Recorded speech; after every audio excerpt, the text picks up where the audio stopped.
प्रधानमंत्री नरेंद्र मोदी की अध्यक्षता में कैबिनेट की बैठक आज। कैबिनेट बैठक से पहले सीसीएस और सीसीए की बैठक में लिए जा सकते हैं महत्वपूर्ण फैसले।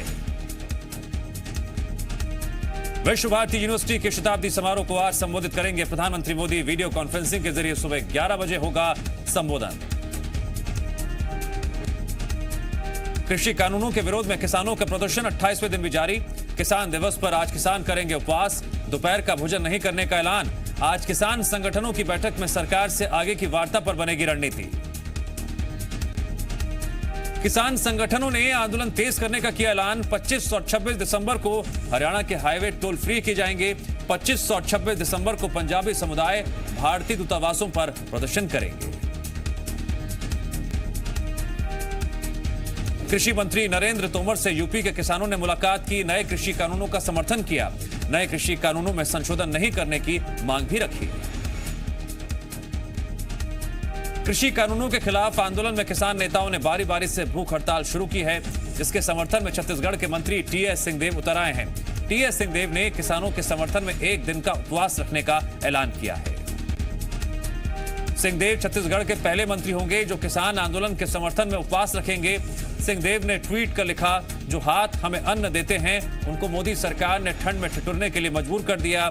हम सभी को किसानों के साथ हो रहे इस अन्याय के खिलाफ आवाज उठानी चाहिए। कृषि कानून को लेकर किसानों का विरोध थमने का नाम नहीं ले रहा। भोपाल में भारतीय किसान यूनियन के बैनर तले भोपाल में किसानों का आज प्रदर्शन होगा। प्रदेश भर से किसान नीलम पार्क में इकट्ठा होकर धरना प्रदर्शन करेंगे। जम्मू कश्मीर में आतंकवाद पर पहले की तुलना में काफी नियंत्रण। जीएमपी-सीजी के एडिटर दिलीप तिवारी के साथ खास बातचीत में बोले उपराज्यपाल मनोज सिन्हा। कहा, शांतिपूर्ण तरीके से हुए डीडीसी चुनाव। जम्मू कश्मीर में लोकतंत्र की जीत। डीडीसी चुनाव में बीजेपी सबसे बड़ी पार्टी बनकर उभरी। गुपकार सबसे बड़ा गठबंधन बना। डीडीसी चुनाव में मुस्लिम बहुल कश्मीर घाटी में बीजेपी का खुला खाता। 3 सीटें जीतकर बीजेपी का बड़ा हौसला। गुपकार के एकाधिकार को चुनौती। बीजेपी समर्थित कई निर्दलीय उम्मीदवारों को मिली जीत। छत्तीसगढ़ के मुख्यमंत्री भूपेश बघेल आज बिहार के दौरे पर। भूपेश बघेल दरभंगा में नागेंद्र झा महिला महाविद्यालय में आयोजित कार्यक्रम में होंगे शामिल, जहां बिहार के पूर्व शिक्षा मंत्री डॉक्टर नागेंद्र झा की प्रतिमा अनावरण समारोह आयोजित किया गया है। छत्तीसगढ़ विधानसभा के शीत सत्र का आज तीसरा दिन है। सीएम बघेल आज अनुपूरक बजट पेश करेंगे। सदन में आज सरकार की ओर से 4 संशोधन विधेयक पेश किए जाएंगे। इन पर कल यानी 24 दिसंबर को चर्चा की जाएगी। उद्योग मंत्री कवासी लखमा नगरनार इस्पात संयंत्र को निजी हाथों में सौंपने का फैसला रद्द करने को लेकर शासकीय संकल्प लाएंगे। विधायक बृजमोहन अग्रवाल कोरोना से होने वाली मौत के संबंध में ध्यान आकर्षण प्रस्ताव पेश करेंगे। इनके अलावा नेता प्रतिपक्ष धर्मलाल कौशिक हाथियों के उत्पाद का मुद्दा और अजय चंद्राकर पीएम आवास योजना के आवेदनों के लंबित होने का मुद्दा उठाएंगे। प्रश्नकाल के दौरान कानून व्यवस्था और खाद्य विभाग से संबंधित मामले भी उठाए जाएंगे। छत्तीसगढ़ की कांग्रेस सरकार 2 साल के भीतर 25,273 करोड़ रुपए का कर्ज ले चुकी है। इस राशि के साथ सरकार पर कर्ज का कुल बोझ 66,968 करोड़ रुपए हो गया है। विधानसभा में विपक्ष एक प्रश्न के लिखित जवाब में मुख्यमंत्री भूपेश बघेल ने जानकारी दी। सरकार ने साल 2019-20 में 4,225 करोड़ रुपए के ब्याज का भुगतान किया।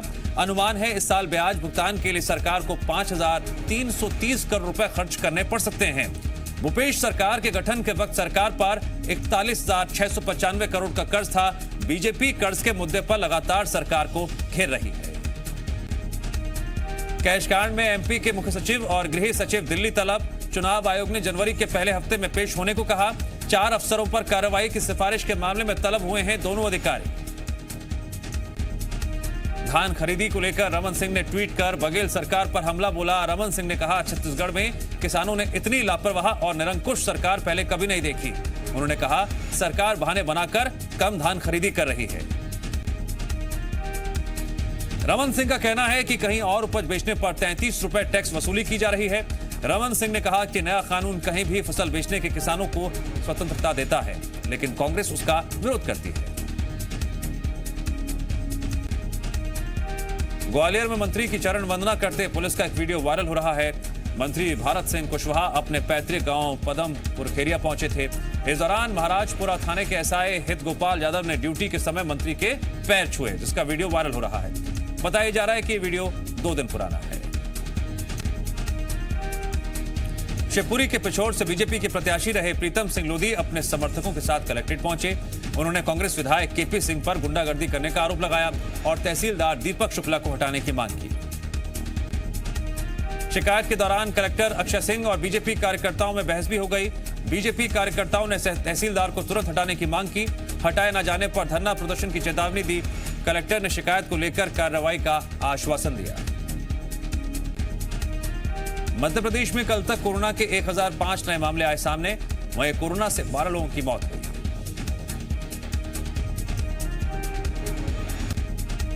छत्तीसगढ़ में कोरोना का कहर जारी है। बीते 24 घंटे में प्रदेश में कोरोना के 1380 नए मामले सामने आए, जिसके बाद प्रदेश में कोरोना का कुल आंकड़ा बढ़कर 2,69,857 पहुंच गया। बीते 24 घंटे में कोरोना से 13 लोगों की मौत हुई है और मौत का कुल आंकड़ा 3,212 पर पहुंच गया है। कल ही 1,399 लोग कोरोना से ठीक होकर डिस्चार्ज भी हुए हैं। छत्तीसगढ़ में एक्टिव मरीजों की संख्या 15,879 रह गई है। वहीं जिलेवार बात करें तो राजधानी रायपुर में कल सबसे ज्यादा मामले सामने आए। रायपुर में 178, बिलासपुर में 128, रायगढ़ 120, दुर्ग 119, राजनांदगांव 76, कोरबा 75, जांजगीर 91, धमतरी में 68, बलौदा बाजार में 58, सरगुजा में 73 और बालोद में 57 केस सामने आए।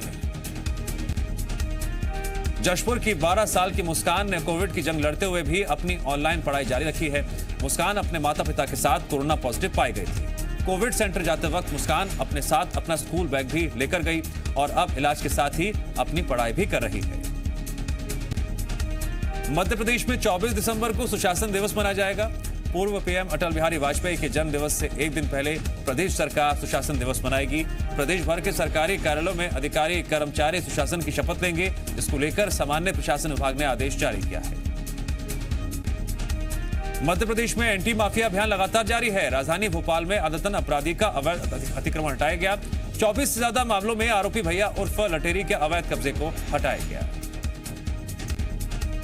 मध्य प्रदेश में एंटी माफिया अभियान के तहत नगर निगम और पुलिस की टीम ने अवैध कब्जा हटाने की कार्रवाई की। भैया उर्फ लटेरी के खिलाफ जहांगीराबाद थाने में 24 से ज्यादा आपराधिक मामले दर्ज हैं। मध्य प्रदेश के उज्जैन में भी नगर निगम और पुलिस की टीम ने कई मामलों के आरोपी जावेद के अवैध मकान को जमींदोज कर दिया।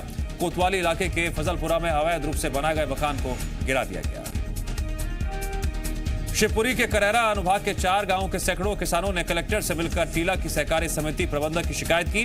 किसानों ने आरोप लगाया समिति प्रबंधक ने किसानों के नाम पर करीब 14 करोड़ का लोन निकाल लिया, जबकि किसानों ने लोन लिया ही नहीं है। किसानों के लगाए आरोपों के मुताबिक 1200 किसानों पर खाद, बीज और ट्रैक्टर खरीदने जैसे लोन दिए गए। टीला, दबरा, बड़ौरा और खैराई गांव के सैकड़ों किसान कलेक्टर की जनसुनवाई में पहुंचे और शिकायत दर्ज कराए। किसानों ने कहा तमाम शिकायतों के बाद अभी तक कहीं न्याय नहीं मिला। मुरैना में अतिक्रमण हटाने गई पुलिस की टीम पर अतिक्रमणकारियों ने हमला कर दिया। मुरैना के जौरा इलाके में दबंगों ने खेल मैदान पर अतिक्रमण कर लिया था, जिस पर प्रशासन ने कुछ दिन पहले बुलडोजर चलाया था। खेल मैदान में बने बाकी मकानों को तोड़ने पुलिस की टीम जब पहुंची तो अतिक्रमणकारियों ने एकजुट होकर टीम पर पथराव कर दिया। मुरैना में हुए हमले में पुलिस के 2 जवान घायल हो गए। इस हमले को लेकर पुलिस ने भीम आर्मी के जिला अध्यक्ष मनोज सेमिल, जिला पंचायत सदस्य के बेटे राहुल टैगोर समेत 21 लोगों के खिलाफ नामजद केस दर्ज किया। पुलिस आरोपियों की तलाश कर रही है। शहडोल का जिला अस्पताल नए सिविल सर्जन की तैनाती के विरोध में यहां पर 20 डॉक्टर्स ने सामूहिक इस्तीफा दे दिया। डॉक्टर्स का कहना है सिविल सर्जन किसी विशेषज्ञ को वरिष्ठता के आधार पर बनाया जाता है, लेकिन डॉक्टर जीएस परिहार ना तो विशेषज्ञ हैं और ना ही सीनियर हैं। डॉक्टर्स ने यह भी कहा कि वो दंत रोग चिकित्सक बीडीएस हैं। सीएमएचओ ने कहा कि सभी डॉक्टर्स को लिखित सूचना दी गई है कि जब तक वो नहीं आएंगे उन्हें अनुपस्थिति माना जाएगा। वहीं वैकल्पिक व्यवस्था के लिए मेडिकल कॉलेज के डॉक्टर्स की ड्यूटी जिला अस्पताल में लगाई गई है। बच्चों की मौत मामले के बाद स्वास्थ्य मंत्री प्रभुराम चौधरी ने अपने शहडोल दौरे के दौरान सिविल सर्जन और सीएमएचओ को हटा दिया था। ग्वालियर में एक बर्थडे पार्टी में फायरिंग का वीडियो वायरल हो रहा है। वीडियो में एक युवक देसी कट्टे से हवाई फायरिंग करता हुआ नजर आ रहा है। यह वीडियो ग्वालियर थाना क्षेत्र के घास मंडी इलाके का बताया जा रहा है। अब यह वीडियो सोशल मीडिया पर जमकर वायरल हो रहा है। रतलाम में लोकायुक्त की टीम ने मत्स्य विभाग के सहायक संचालक को 10,000 की रिश्वत लेते रंगे हाथों गिरफ्तार किया। उज्जैन लोकायुक्त की टीम को रतलाम जिले के पिपलौदा के रहने वाले शोभाराम धाकड़ ने लिखित शिकायत की थी कि उनसे मत्स्य पालन में के लिए विभाग के सहायक संचालक बहादुर सिंह 25,000 की रिश्वत मांग रहे हैं। फरियादी शोभाराम ने लोकायुक्त को रिश्वत मांगने की रिकॉर्डिंग भी उपलब्ध करवाई, जिसके बाद लोकायुक्त ने फरियादी के जरिए 10,000 राशि लेते अधिकारी बहादुर सिंह को ट्रैप किया। फरियादी शोभाराम ने बताया, मत्स्य पालन के लिए पट्टा जारी करने के नाम पर भी अधिकारी बहादुर सिंह ने 50,000 की रिश्वत ली थी। सागर में नलकूप के बोर में लगी आग। मामला राहतगढ़ थाना क्षेत्र के चंद्रापुर गांव का। पंचायत की नल जल योजना के तहत बोर किया जा रहा था, जिसमें अचानक आग लग गई।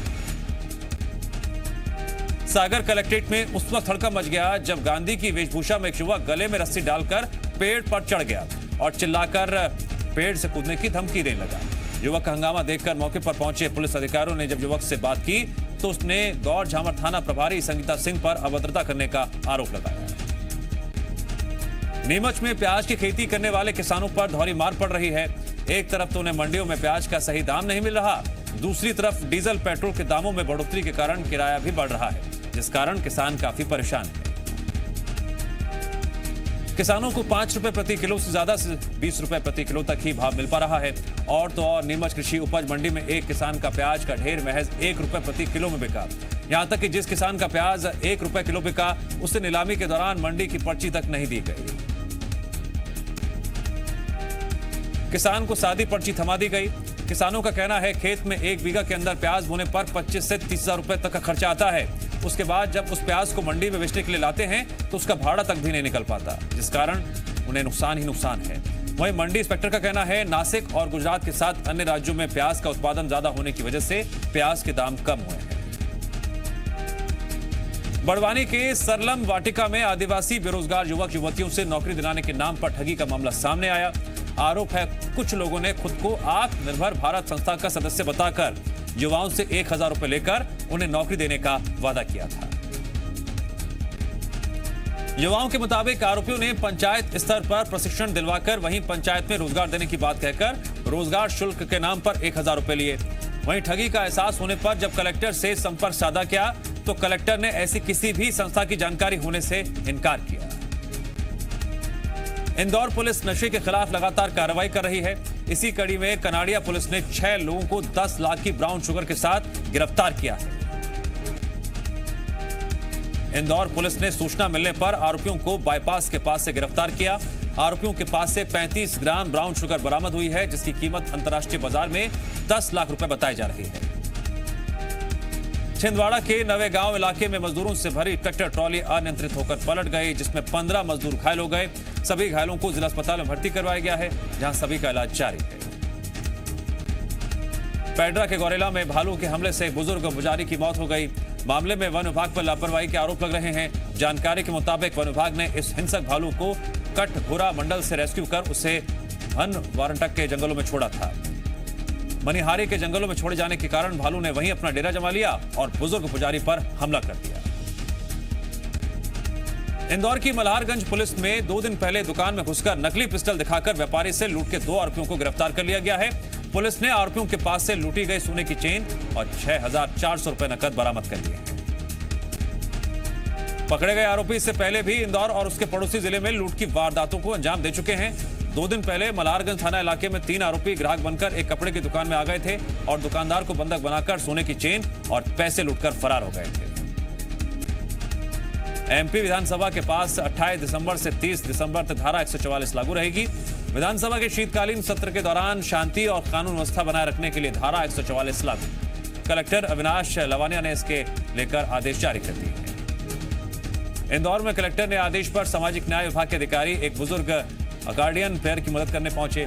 दरअसल कलेक्टर मनीष सिंह को बुजुर्ग अकॉर्डियन प्लेयर प्रभात चटर्जी की दयनीय स्थिति की जानकारी मिली थी।